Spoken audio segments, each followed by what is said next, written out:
হরে কৃষ্ণ। প্রিয় ভক্তবৃন্দ, আপনাদের সকলে চরণে প্রণাম।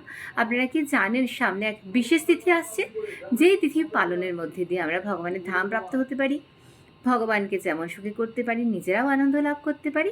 কি সেই তিথি? ঝুলন পূর্ণিমা আসছে আগামী 28শে আগস্ট।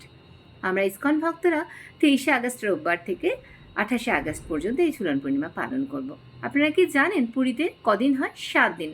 পুরীতে 7 দিন ধরে চলে ঝুলন যাত্রা, আর বৃন্দাবনে 13 দিন ধরে, আর গোকুলে চলে 1 মাস ধরে।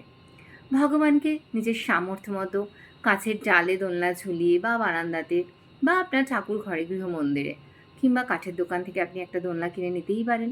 এবং যারা আমিষ ভোজন করেন তারা কীভাবে করবেন?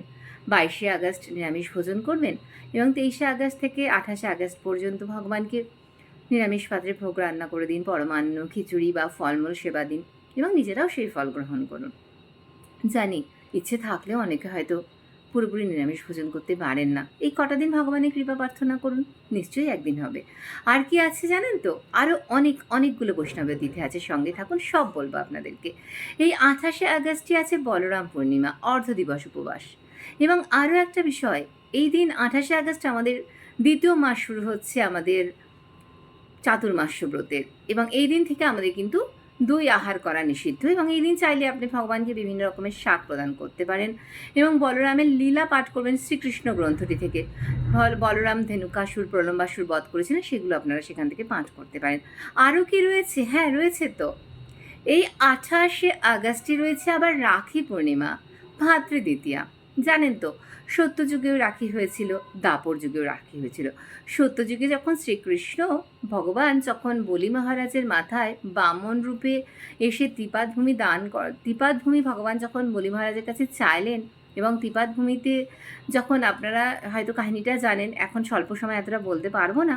বলি মহারাজের নিজেকেও যখন দান করলেন ত্রিপাদভূমি দেওয়ার সময় ভগবান তাকে কথা দিলেন ভগবান তার দাড়ি হবেন, এবং বলি মহারাজ সুতল লোকে গেলেন এবং সেখানে শ্রীকৃষ্ণ তার দাড়ি হয়েছিলেন বিষ্ণু বামনদেব।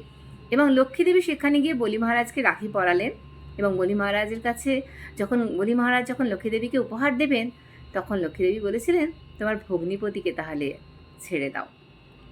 তখন বিষ্ণু বলছেন, এই যে আমি দ্বাররক্ষী রূপে তোমার এখানে রয়েছি। তো সেখানে রাখি বন্ধন আমরা দেখলাম। আর দাপর যুগে যখন শ্রীকৃষ্ণ শিশুপালকে বধ করেছিলেন তার 100টা অপরাধ ক্ষমা করার পর, তখন যেই চক্র দিয়ে শিশুপালের মুণ্ডচ্ছেদ হয়েছিল, ভগবান যখন চক্রটা ফিরিয়ে নিয়েছিলেন না, তখন তার আঙুলের ডগা কেটে গিয়েছিল। দ্রৌপদী তার বস্ত্রের খণ্ড থেকে কৃষ্ণের হাত বন্ধন করেছিলেন, সেটাকে রাখি বন্ধন করা হয়েছিল। এবং ভগবান সেই বস্ত্র ফিরিয়ে দিয়েছিলেন যখন দ্রৌপদীর বস্ত্র হরলীলা হয়েছিল। ভগবান তখন কিন্তু তাকে বস্ত্রটা ফিরিয়ে দিয়েছিলেন। তাহলে এই রাখি বন্ধন যুগ যুগ ধরে চলছে, এবং এই দিন আমরা রাখি বন্ধন উৎসবও পালন করব 28শে আগস্ট। তাহলে সকলে প্রস্তুত হয়ে নিই আমরা। আগামী 23শে আগস্ট শুরু হচ্ছে আমাদের ঝুলন পূর্ণিমা, এবং 24শে আগস্ট রয়েছে আমাদের পবিত্রা রোপিণী একাদশী। আমি একাদশী মাহাত্ম্য, একাদশী পালনের সময় সব কিছু নিয়ে আপনাদের সঙ্গে আরেকটি ভিডিওতে আসছি দেখা করতে। হরে কৃষ্ণ, হরি বল, ধন্যবাদ, প্রণাম।